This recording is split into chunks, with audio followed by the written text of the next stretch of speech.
Hi dears, എല്ലാവർക്കും നമസ്കാരം. മൗനരാഗം സീരിയലിൻ്റെ നാളത്തെ പ്രമോ വിശേഷത്തിലേക്ക് എല്ലാവർക്കും സ്വാഗതം കേട്ടോ. അങ്ങനെ നമ്മുടെ വിക്രത്തിന് വേണ്ടിയിട്ട് ആ വക്കീൽ തകർത്തങ്ങ് വാദിച്ചുകൊണ്ടിരിക്കുക. വിക്രം ആണെങ്കിൽ ഒരു തെറ്റും ചെയ്യാത്തതുപോലെ ആ ജഡ്ജിയമ്മാന് മുന്നിൽ കൈയൊക്കെ തൊഴുതു പിടിച്ച് അങ്ങനെ നിൽക്കുമ്പോൾ പ്രകാശനാണെങ്കിൽ എന്തൊക്കെയോ കീഴടക്കിയ സന്തോഷത്തിൽ എന്തായാലും തൻ്റെ മകനെ ഇവന്മാർക്കൊന്നും ചെയ്യാൻ പറ്റില്ല. അവൻ ആ കാർത്തികയുടെ തലക്കടിച്ചതിന് പ്രത്യേകിച്ച് സാക്ഷികളോ അല്ലെങ്കിൽ ഒരു CCTV ഫുട്ടേജ് പോലും ഇല്ലല്ലോ. അതുകൊണ്ട് തന്നെ ഇത്തവണ വിക്രം രക്ഷപ്പെടുമെന്ന് തന്നെ ഉറപ്പിച്ചിരിക്കുക നമ്മുടെ പ്രകാശൻ. ആ വക്കീലാണെങ്കിലോ അതെ സാറേ, പ്രത്യേകിച്ച് തെളിവുകളൊന്നുമില്ല, അതും കെട്ടിച്ചമച്ച കാര്യങ്ങളാണ് ഇവിടെ നടന്നിരിക്കുന്നത് എന്നുമൊക്കെ പറഞ്ഞ് വാദിച്ച് അവസാനം നമ്മുടെ വിക്രം രക്ഷപ്പെടുമെന്നുള്ള അവസ്ഥ വരുമ്പം കല്യാണിയും നമ്മുടെ കിരണും കൂടി പരസ്പരം നോക്കി. എന്തൊക്കെയല്ലേ കാര്യങ്ങളൊക്കെ വളച്ചൊടിച്ചുകൊണ്ടിരിക്കുകയാണല്ലോ. വിക്രമാണെങ്കിൽ നല്ല സന്തോഷത്തിൽ നിൽക്കുക. ഇത്തവണ താൻ രക്ഷപ്പെട്ടു. പ്രകാശനും അതേ രീതിയിൽ സന്തോഷത്തോടു കൂടി നിൽക്കുമ്പം നമ്മുടെ മൂങ്ങാമുത്തശ്ശിയാണെങ്കിലോ എൻ്റെ മോളെ ഇതിപ്പോൾ പണി പാളുമല്ലോ. ഇവൻ ഇനി പുറത്ത് ജീവിച്ചു കഴിഞ്ഞാൽ ഇവൻ പല പ്രശ്നങ്ങളും ഉണ്ടാക്കും.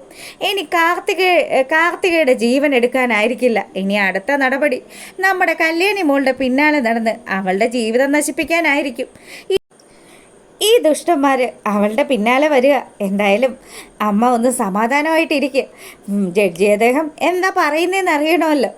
അങ്ങനെ ഇവർ സംസാരിച്ചു കൊണ്ട് നിൽക്കുമ്പോൾ കിരണാണെങ്കിൽ നമ്മുടെ കല്യാണിയോട് പറഞ്ഞു, അതെ ഒരു ചുക്കും നടക്കാൻ പോകുന്നില്ല.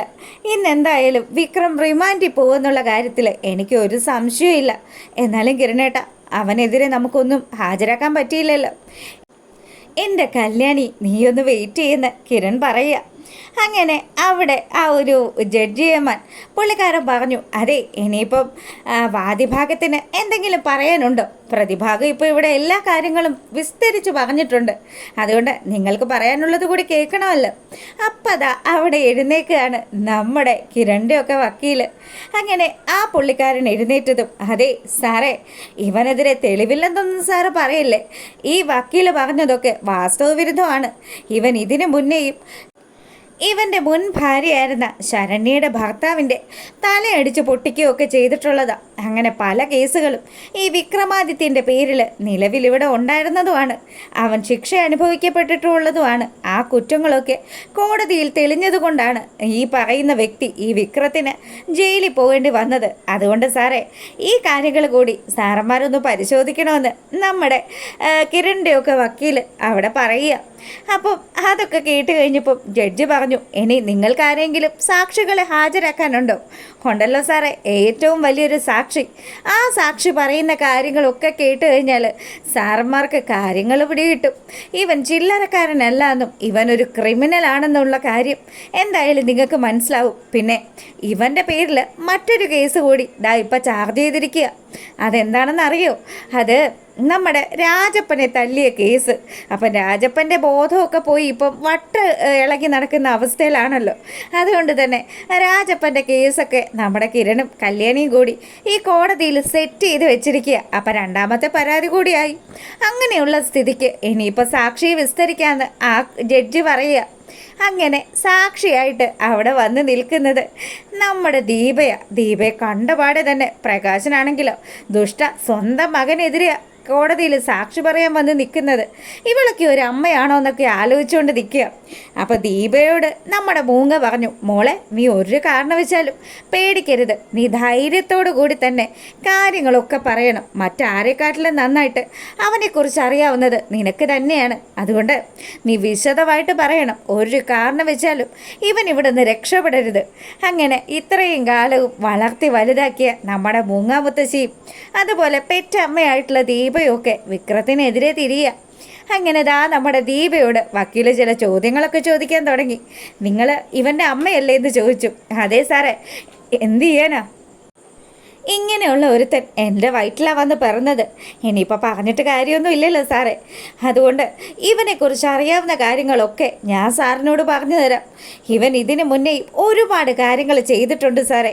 പാവപ്പെട്ട ഒരു സോണി എന്ന് പറയുന്ന പെങ്കൊച്ചിനെ, അതും കല്യാണത്തിന് മുന്നേ തന്നെ ഇവൻ അവൻ്റെ വശത്താക്കി. അതിനുശേഷം അവൾ ഗർഭിണിയാണെന്ന് അറിഞ്ഞതിന് ശേഷമാണ് ഇവൻ അവളെ കല്യാണം കഴിച്ചത്. അതും പോരാഞ്ഞിട്ട് അവൾക്ക് കുഞ്ഞുണ്ടായതിനു ശേഷം ആ കുട്ടിക്ക് സമാധാനം പോലും കൊടുത്തിട്ടില്ല സാറേന്ന് അവിടെ വെച്ച് ദീപ പറയുമ്പോൾ പ്രകാശനാണെങ്കിൽ ഇങ്ങനെ തരിച്ചു വരിക.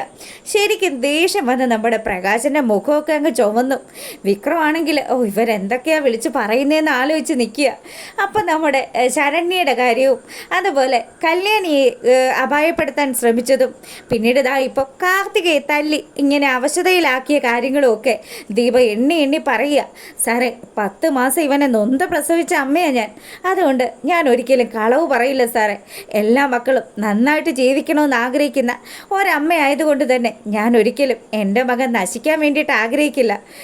ഇവൻ ഇങ്ങനെ ജയിലിലേക്ക് പോയെങ്കിൽ മാത്രമേ ഇനി ഇവനൊരു തിരിച്ചുവരവ് ഉണ്ടാവുള്ളൂ സാറേ. ഇവൻ അങ്ങനെയെങ്കിലും ഒന്ന് നന്നാവട്ടെ എന്ന് നമ്മുടെ ദീപ പറഞ്ഞു. അങ്ങനെ അവിടെ വെച്ച് ആ ജഡ്ജിയമ്മൻ ആ ഒരു വിധി പറയുക. എന്തായാലും ഇപ്പം വന്നിരിക്കുന്ന ഈ സാക്ഷിമൊഴിയുടെ അടിസ്ഥാനത്തിൽ നമ്മുടെ വിക്രത്തിനെ 14 ദിവസത്തേക്ക് റിമാൻഡ് ചെയ്യാനായിട്ടുള്ള ഉത്തരവിടുക. അങ്ങനെ പാവം നമ്മുടെ വിക്രം സന്തോഷിച്ചിരുന്നതാ എങ്ങനെ ഇവിടുന്ന് രക്ഷപ്പെടാമെന്ന്. പക്ഷേ വിക്രത്തിനും നമ്മുടെ പ്രകാശനും 8ൻ്റെ അല്ല 16ൻ്റെ പണി തന്നെയാണ് ദീപ കൊടുത്തിരിക്കുന്നത്. അങ്ങനെ അവിടെ നിന്നും നമ്മുടെ വിക്രത്തിനെ കയ്യാമം വെച്ചുകൊണ്ട് പോലീസുകാർ കൊണ്ടുപോകാൻ തുടങ്ങുമ്പോൾ പ്രകാശം വന്നിട്ട് പറഞ്ഞു, മോനെ, നിന്നെ ഈ അവസ്ഥയിൽ കാണേണ്ടി വന്നല്ലോ. അച്ഛാ, എല്ലാത്തിനും കാരണക്കാരി അവളാണച്ഛ, ആ കല്യാണി. ഇത്രയും കാലവും അച്ഛൻ വെറുത്തിരുന്ന അവൾ തന്നെ. അവളെ ഉണ്ടല്ലോ ജനിച്ചപ്പോൾ തന്നെ നിങ്ങൾക്കങ്ങ് കൊല്ലായിരുന്നില്ലേന്ന് വിക്രം പ്രകാശൻ്റെ മുഖത്ത് നോക്കി പറയുക. ഇപ്പം കണ്ടില്ലേ, അമ്മയെന്ന് പറയുന്ന ആ സ്ത്രീ, അവർ കൂടി എനിക്കെതിരെ സാക്ഷി പറഞ്ഞിരിക്കുക. ഇനിയിപ്പോൾ ഒന്നും പറഞ്ഞിട്ട് കാര്യമില്ലല്ലോ. വരുന്നതിൻ്റെ ബാക്കി ഞാൻ അനുഭവിക്കും. പിന്നെ അച്ഛനോട് എനിക്കൊരു കാര്യം പറയാനുണ്ട്. ആ നിൽക്കുന്നവളെ എത്രയും പെട്ടെന്ന് തീർത്തിരിക്കണം. അതിന് വേണ്ടിയിട്ട് അച്ഛൻ എനിക്ക് വാക്ക് തരണമെന്ന്.